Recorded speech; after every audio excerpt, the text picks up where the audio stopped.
Chapter 1. Ma. To be a guru, you have to say, I know I can teach you. But if I say that, well, I'm finished. I can never learn anything else. I have shut myself off from anything new. If I remain a student all my life, though, I will always be ready to learn new things.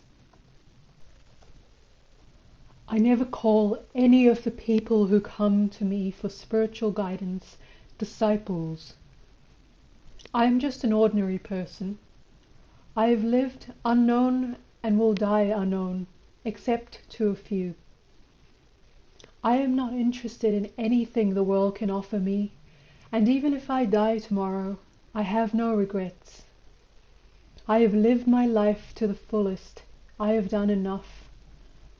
I'll always be thankful for nature, for permitting me to achieve so much. I will never have disciples, only children, because that is the way a real guru should treat a disciple, as a spiritual son or daughter. And the bond between them is far more intense than that between a physical parent and child. Even if the child is wicked or wayward, do the parents stop loving it? No. In fact, if they are true parents, they will love the child all the more, because that child gives them an opportunity to demonstrate their generosity and love, just as in the case of the prodigal son. The parents have a chance to forgive the child, and that feeds the ego. So no matter what a child might do, its parents are always bound to love it, if they are true parents. It's the same way with the guru and his disciples. No matter where the child goes, or how much he curses the guru, the mentor knows the child must return eventually. Where will he go? The guru can afford to wait for the child and forgive him when he returns. Once, there was a guru who made one of his disciples put on a loincloth, and then he sent him out into the world. Tying on a loincloth symbolized that the boy was meant to be celibate, to be a celibate mendicant. Everything went fine for the boy until one day when he washed his loincloth, and while it was hanging up to dry, a mouse came along and chewed up part of it. The boy said to himself, "This will never do. I need a cat." So he got a cat to save his loincloth from mice. But then the cat had to eat, so he made arrangements for a cow to provide milk for the cat. Who will look after the cow? A cowherd was engaged to cut grass and feed the cow. But then how to pay for the cowherd? A field was taken and farming was begun there, so there would be produce with which to pay the cowherd. The farm in turn required labor, and in addition, the boy had to live in a nearby order in order to see to it. So a house was constructed. Who is to run the house? A wife is necessary. So the boy married and threw away the loincloth, which was the cause of this whole mess in the first place. When the guru returned to that area after some time to check on his disciples' progress, he was amazed to see a large farmhouse and cultivated fields where he had expected to find jungle. Outside the gate of the house was a watchman who asked the guru what business he had in the neighborhood. When that guru asked where his boy might be, the watchman replied, "Sahib? Oh, he's in the house." The guru said to himself, "Wah, wah, my boy! So you've become a great man, a Sahib," and went into the house to meet the boy. After the usual greetings, he told his disciple, "Look how you've got yourself re-entangled in the world. Now, don't worry, I'm here to save you. Forget all this and come back with me to the jungle." The boy replied, "Oh no, Maharaj. This is much more to my liking. I intend to stay here." The Guru didn't say anything else, but he just went off a little distance to meditate. Within a short time, the disciple's mind changed completely. He realized the cage he had created for himself, and he left everything and returned to his Guru. This is the kind of Guru to have. One who, once he accepts you as his disciple, never forsakes you until the end, come what may. The bond between Guru and disciple is stronger than any other, which is why the Guru is to be respected even before God. People come to me for many reasons, you know. Basically, though, they come because they are miserable. Most of them have worldly desires and are satisfied with worldly happiness, which is why I don't talk to most people about spirituality. Most people are just not interested in experiencing anything other than food, sleep, and sex, no matter what they may claim. I'm sorry, but it's true. And the first who are after more in life are mainly after the happiness which the world can provide them. Fame, money, possessions, children, whatever. Very, very few are really interested in spirituality. And this is the way it should be. If everyone became spiritual and lost interest in the world, all our society would grind to a halt. So the yoga which teaches you to go out into the jungle is not meant to be taught to everyone. This is why I have not been able to find language foul enough to express how I feel about the so-called yogis, swamis, and godmen who India has been exporting to the West to teach spirituality. Yoga is not a system of physical jerks. Know it once and for all. Yoga is meant to make every home a happy home. When every family member is giving out his or her best to unite the family and make it a success, that is real yoga. And I don't mean the family you were born into or married into necessarily. Whoever you live with is your family. As we say in Sanskrit, Vasudeva Kumtumbam. We are all members of God's family. So when people come to me for instruction, I don't tell them to do exercises or to pay priests to do some rituals on their behalf, or to go on pilgrimage or anything else like that. I tell them to first clear up their personal lives. Most people are not destined to become truly spiritual in this lifetime, and there is no use in trying to force them to. They will just become miserable. If they are downright materialistic, well, I always say, for those who believe in God, no proof of his existence is necessary. For those who do not believe in God, no proof is possible. If they are partially materialistic and partly spiritual, the true Guru will see that they marry happily and live contentedly and observe simple spiritual practices. This will ensure their progression for future lives. The ones who are destined for it, the ones who have already done plenty of preparation in past existences, will be taught fully. The Guru does not need his physical body to guide you, remember. He may use other teachers, or he may work directly through nature. The first year of my life, I took mother's milk. The next 5 years, nothing but cow's milk. For the next 8 years, I lived on nothing but 3 fistfuls of chickpeas. I would soak them overnight in water, and then take 1 fistful morning, afternoon, and evening. No one told me to do it. It just seemed to me to be the right thing to do. Then, for 3.5 years, I ate nothing but green chilies and water. When I finally started eating what people would call normal food, I began by taking only raw vegetables because I wanted something crunchy, something to bite. You know how animals always prefer their food to be raw? For about 23 years I never tasted salt.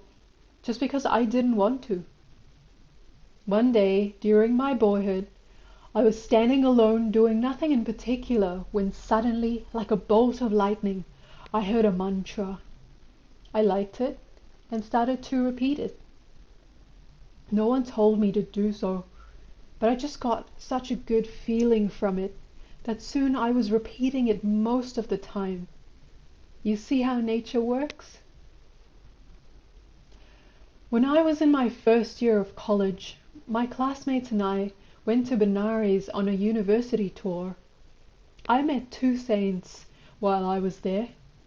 One was Bhaskaraanda Saraswati, the sadhu who predicted Lady Willingdon that she would become Viceroy of India. He was honored with a formal reception by the grateful lady when this occurred. Imagine a naked ascetic walking through a cordon of honor composed of troopers with drawn swords. The other saint I met was Telangan Swami. He has now left his body after a life of more than 370 years. He weighed only about 300 pounds, and he had short white hair and a short beard. He never had anything to do with clothing, except for a 1008 bead rosary. He is the only person in history of Benares ever to perform a ritual bath of Kashi Vishveshvara, the presiding deity of Benares, with his own urine and feces. When he did this one thing, the temple priest was so outraged that he came over and slapped Telang Swami, who didn't bother in the least about it and merely went off. That night, the king of Benares saw Kashi Vishveshvara in a dream. The god told him, "Telang Swami is my very essence. How dare anyone insult him?"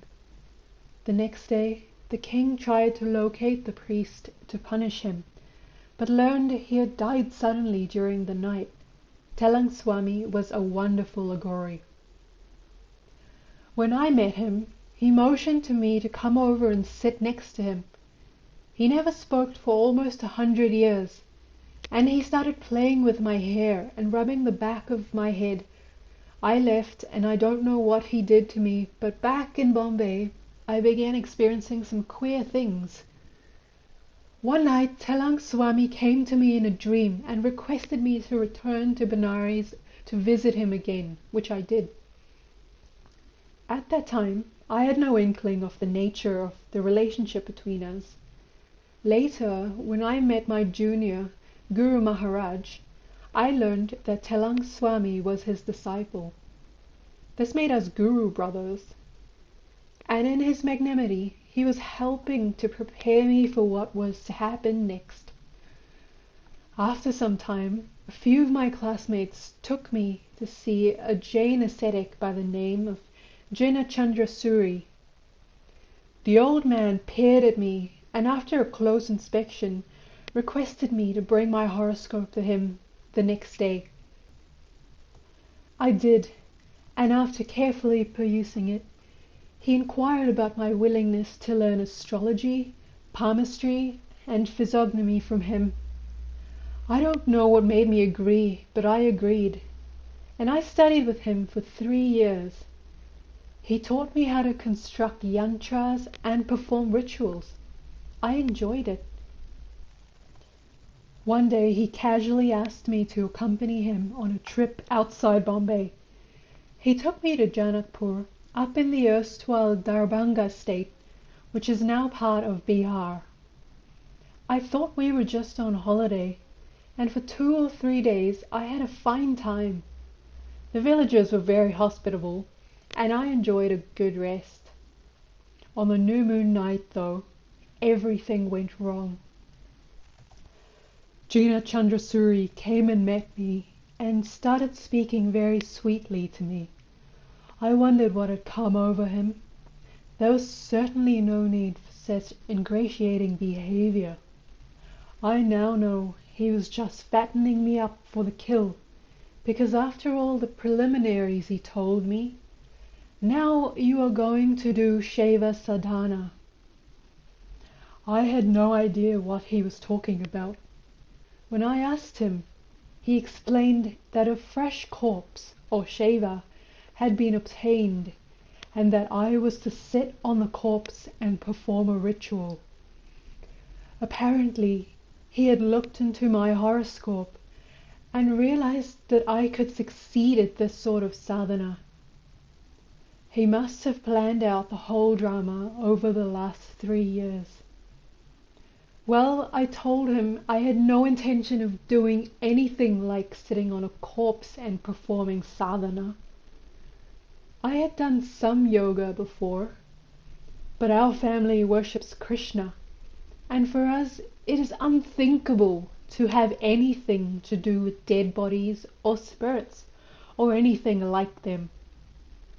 Besides, since childhood, I could never see a corpse without breaking out in a sweat and falling into a faint, all because I so strongly self-identified with the dead individual.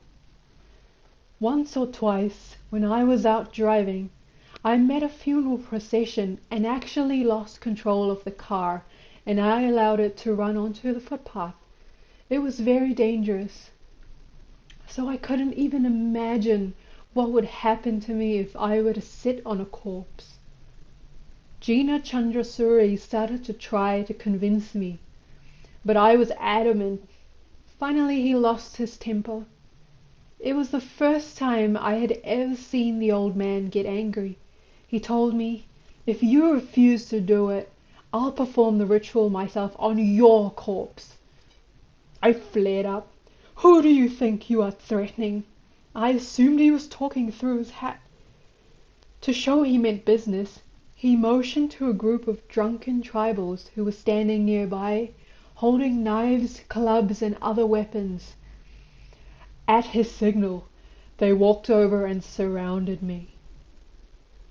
I was really in a fix. If I did the sadhana, there was a very good chance I'd die of sheer terror, or because some spirit would catch hold of me, or maybe the deity herself would decide to take me as sacrifice.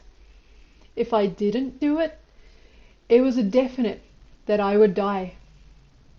I decided that if I was going to die either way, then I might as well perform the ritual, since there would at least be some minor chance of survival that way. When I informed the old man that I would do it, he immediately brightened up and became cheerful again. He started explaining the details of the ritual to me, how to position the corpse, how to sit on it, how to tie the lifeless thumbs and toes. Then he made me drink a full bottle of country liquor. I am the son of a Hindu merchant, and until that moment in my life I had never even touched an egg, much less a piece of meat or a drop of alcohol. But there was no choice. I took a big pull from the bottle. My God! I thought my throat was on fire. Tears came to my eyes. After all, it was my first time. Gina Chandrasuri was so overjoyed by my agreeing to do the sadhana that he became very solicitous about my condition. Seeing the effect of the moonshine on me, he was so concerned he actually picked up the bottle and started feeding it to me little at a time. By the time I had finished the whole bottle, all my fear had gone. This was the first time I ever felt real fear in my entire life, and let me tell you, I was really scared. The only thing left for me was to foul my pants. I was so desperate. I was sweating. My hands were shaking. I was overwhelmed with terror. By the end of that bottle, though, I had lost every iota of my fear. I had made up my mind that I would either succeed at that sadhana or die trying. There was no way out. Challenge and response, the law of the jungle. I was ready. This is the beautiful effect of alcohol. You never fear or hesitate once you've taken it. It has a number of side effects, no doubt, and very few people use it for the right purposes. But for certain practices, it is essential.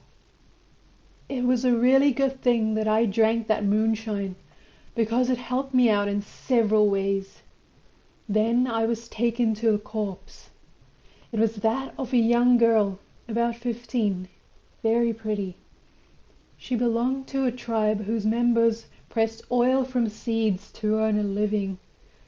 She had been dead only a few hours, and was so lovely that I forgot the ritual, the danger, the fear, and everything else, and started thinking only of her. She was beautiful in the way only primitive people can be beautiful. Not an ounce of excess fat, not a wrinkle on her skin. Her thighs solid like trees, her breasts absolutely firm. I found myself wishing she was still alive so I could take her off alone to a quiet place and we could enjoy together. I was even ready to marry her. She looked so lovely. This was not necrophilia or anything perverted.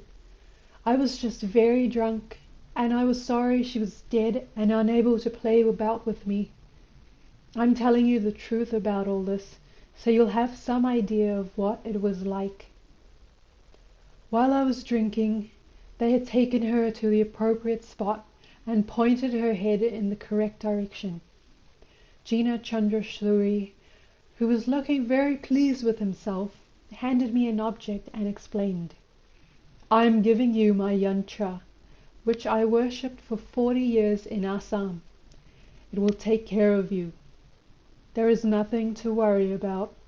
I am going to sit over there," he said, motioning to a spot about 100 yards away, "and repeat mantras for your protection." He then took a black thread and did kilana in a big circle around me. Kila means nail, and kilana means to nail off or seal off an area to prevent any troublemaking spirit from disturbing your concentration. As long as you remain within the circle, you are safe. The moment you step outside the circle, you've had it. You become a spirit yourself, unless there is some ethereal being nearby who can come to your rescue, which is highly unlikely. After the kilana, the old man told me which mantra to recite. He gave me a japamala or rosary to count the repetitions and shoved a dish of raw meat and a bowl of wine in front of me. The idea was that when the goddess appeared in the form of an animal, I should offer the meat and wine to please her. Satisfied with my worship, she would tell me to ask for a boon, and I should reply, "Do whatever my guru says to do," meaning Jina Chandrasuri. This was all the old man's idea, of course, and I had no intention of saying anything like that. First, I wanted to see whether or not the sadhana would actually work, and then, if I did it, would I think about what to ask her for. Jina Chandrasuri walked off and sat down doing japa for my protection, and I knelt on the corpse in the manner I had been shown. The supine girl's mouth was open and had been filled with oil.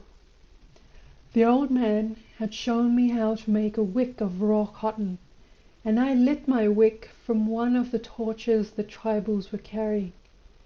Since it was a new moon night, there was absolute blackness except for this lamp, and I could see nothing but the poor girl's face, which looked ghastly, grotesque in the flickering light of the flame. All my previous desire for enjoyment with her melted away as I peered down into her open, fixed, unstaring eyes. Both of us were stark naked, and her cold body underneath mine caused a sort of creepy feeling to spread through my body and mind. Here again the alcohol saved me. Being drunk, I was able to shake off the dread and begin my japa, gazing full into her face to concentrate my mind there. The old man had warned me that if she tried to get up, I should knock her down and pin her firmly. So I was intently watching for the least twitch or flinch in her body to alert me to the danger. I suppose this was the most terrifying part of Shava Sadhana, because it was an immense strain on your nerves if the corpse suddenly tries to sit up and begins to growl or scream at you. Many people have died of fright at this stage. One old fellow died right in front of me. He was trying to show off and challenged me to a contest. We procured 2 corpses. The idea was to see who could bring life into one most quickly and control it most firmly. I warned him that he was too old to be trying such stunts, but he was beyond reason. As soon as the corpse started to sit up and he tried to control it, the spirit which had been forced to sit in the corpse caught hold of him. His nerves failed, his heart failed, and he died. But I didn't have this problem on that first night, which is good, since otherwise I probably would not be sitting here telling you the story now. I sat and did my japa. I don't know how many I did, but it can't have been too many before I suddenly began to get a very eerie, extremely queer feeling, and I saw a pair of eyes watching me from the darkness. The animal, a jackal, approached me, snarling and baring its teeth. I don't know what came over me. It must have been the alcohol, because I was so drunk I didn't care for man or beast. But I became furious. I forgot everything I had been told to do. I forgot the wine and the meat I was supposed to offer. I reached out of the circle which had been drawn on the ground to protect me, and I grabbed the jackal. I was really incensed and said to it, "So, you want blood, do you? Take this." And I stuck my hand into its mouth. The liquor really did me immense good. I don't know what I would have done without it. The goddess, who was temporarily in the form of a jackal, was interested only in blood.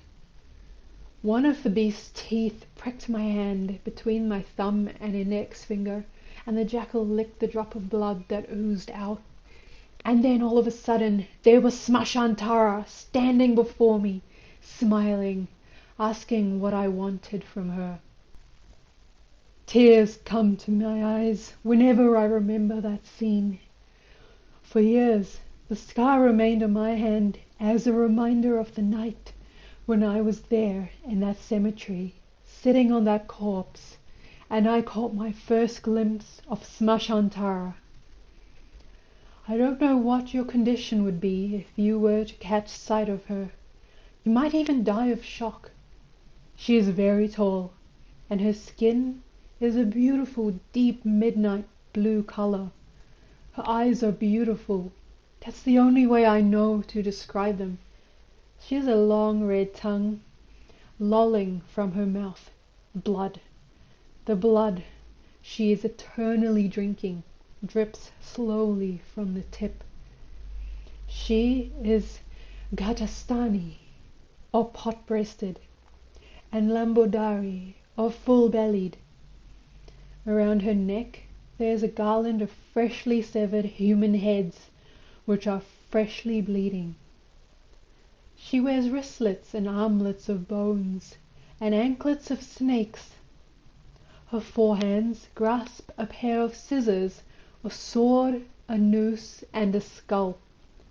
She wears a skirt of human arms, and to me, she is one of the loveliest beings in the universe, because she is my mother.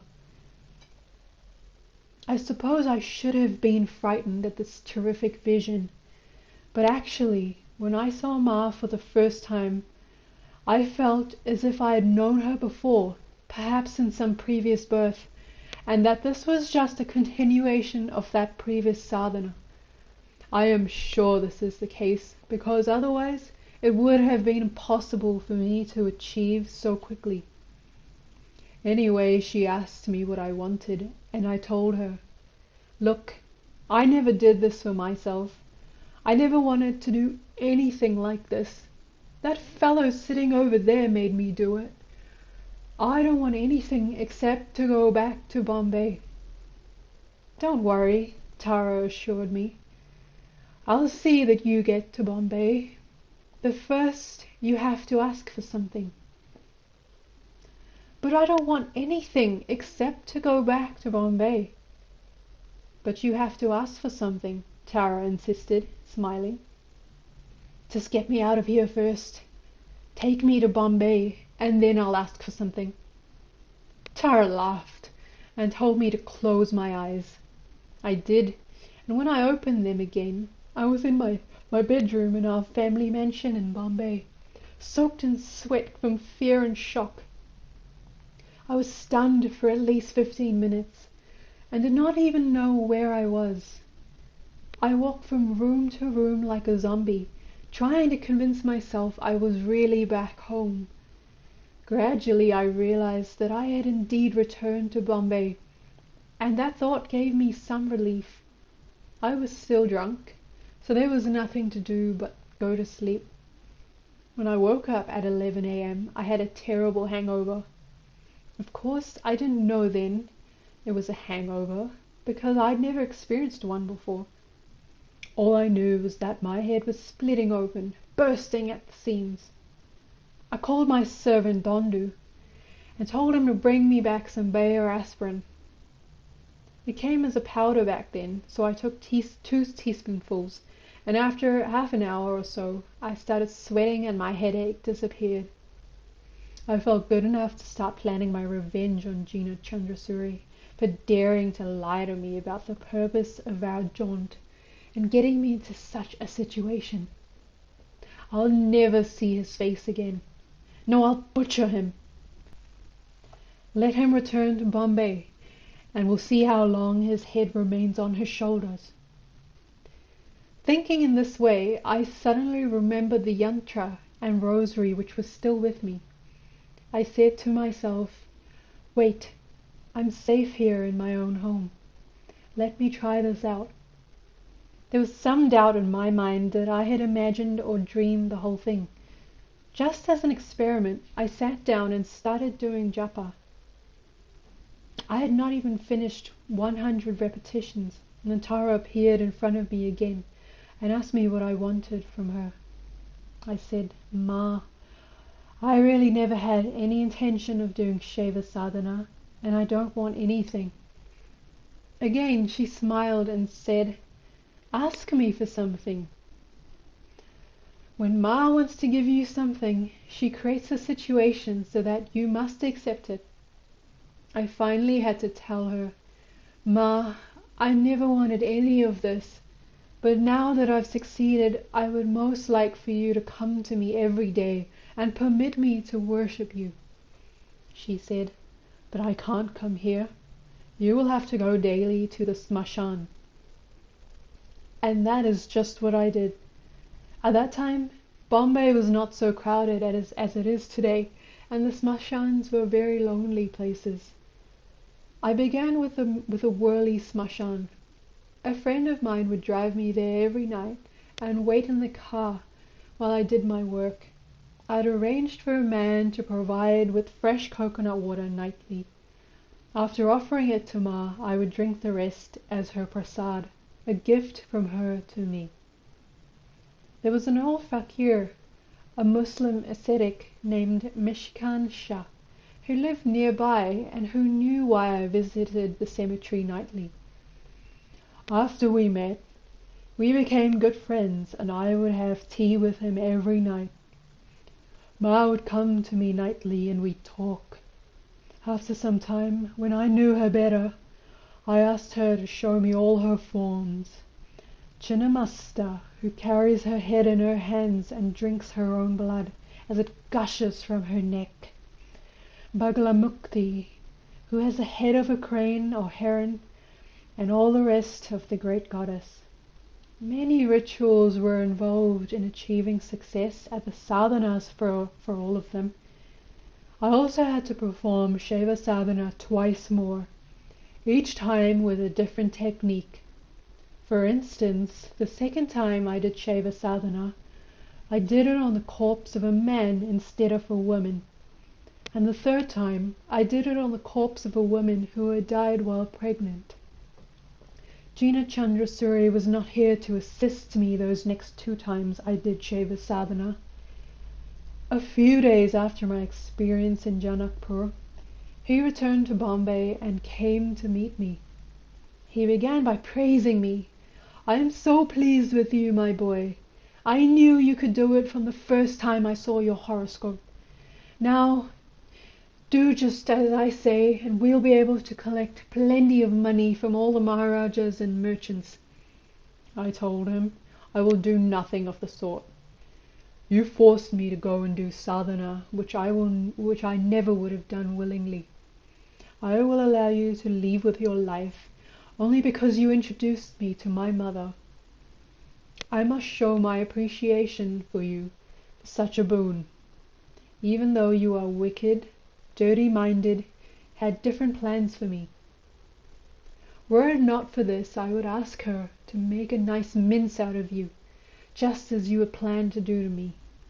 Now please get out." First he pleaded a little. Then, when he saw I was intransigent, he got wild. "I'll perform a death ritual on you."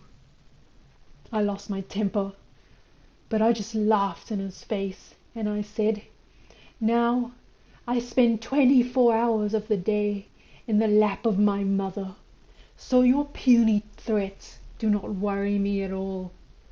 But my mother may not like to hear you abusing her son. I suggest you keep quiet." This only infuriated him further. "Give me back my yantra," he shouted. I told him firmly, "I am not going to give you anything. It is time for you to leave."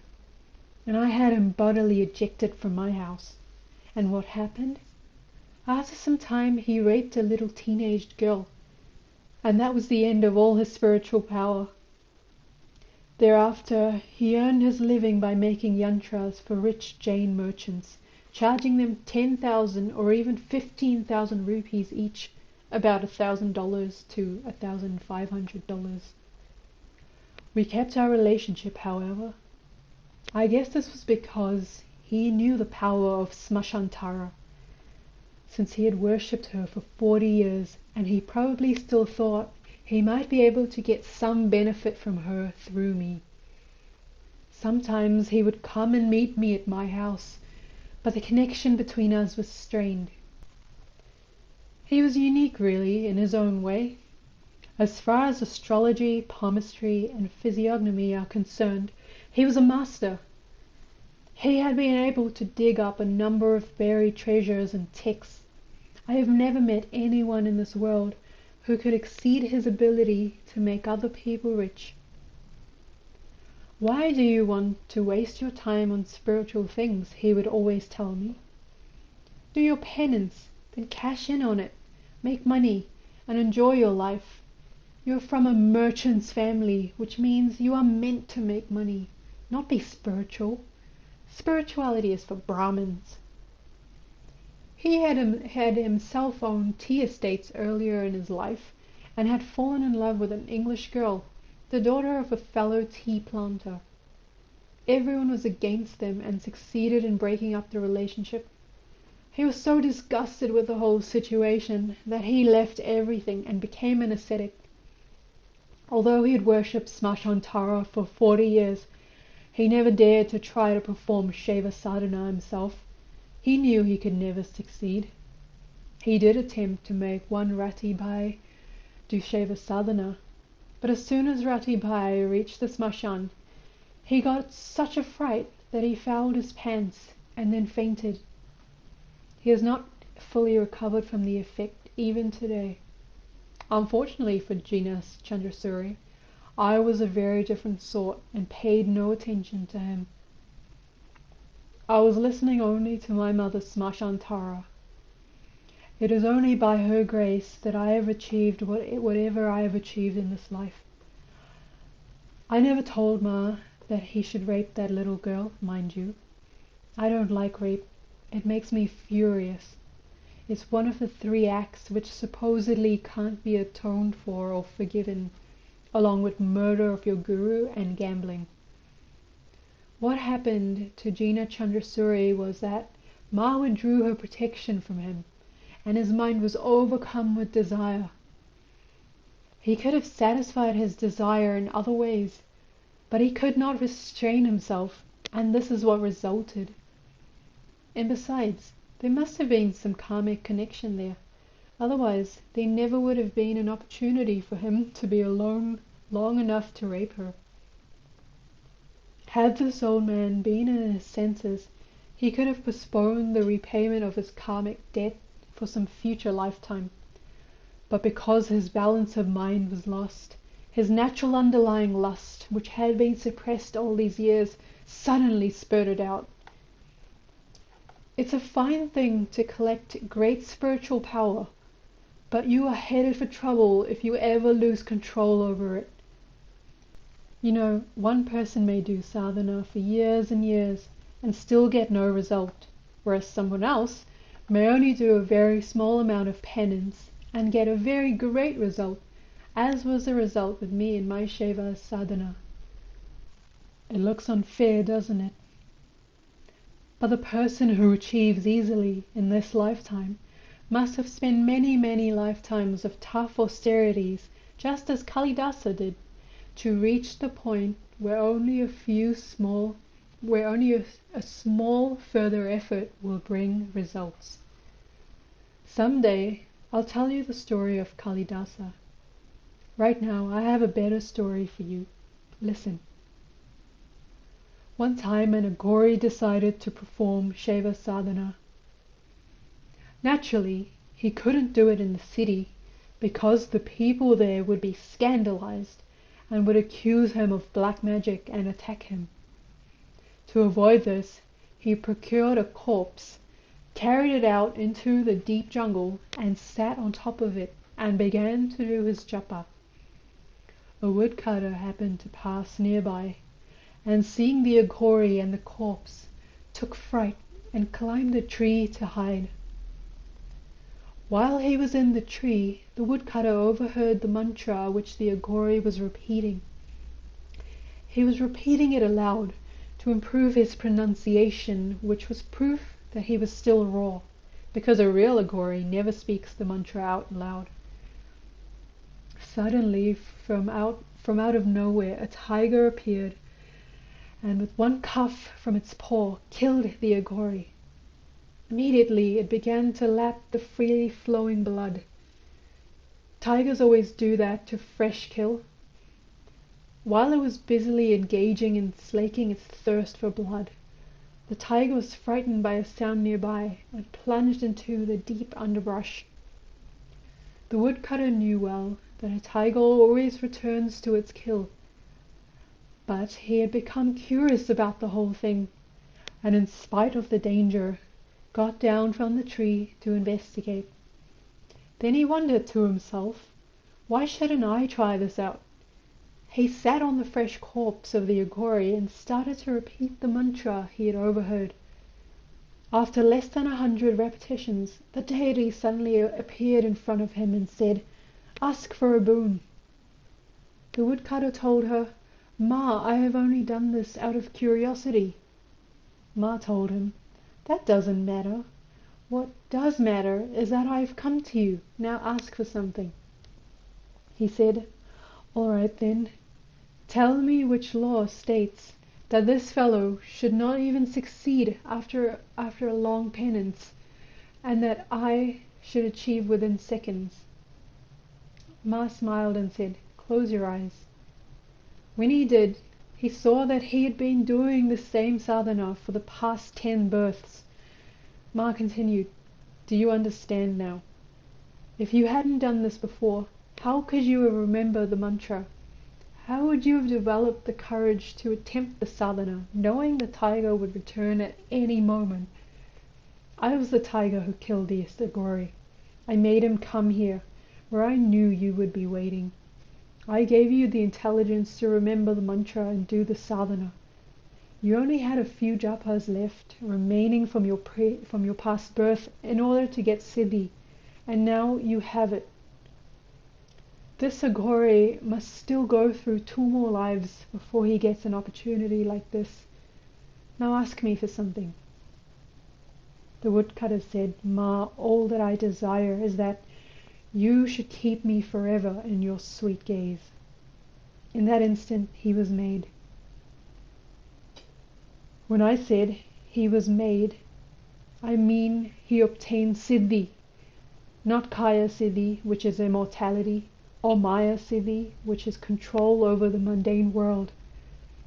When you have one of these, of course, you have the other as well. No, I mean the siddhi of having Ma with him 24 hours a day. Ma took possession of him, not of his body, because if she had come for his body, he would have become immortal.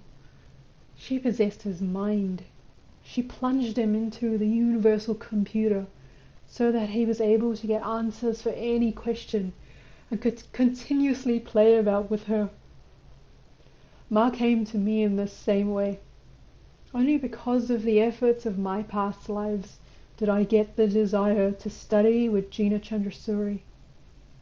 I could have easily refused, and unless I had done it in some previous existence, I would have never agreed to do Shava Sadhana, even under the threat of death. Ma wanted me to do it, that's all.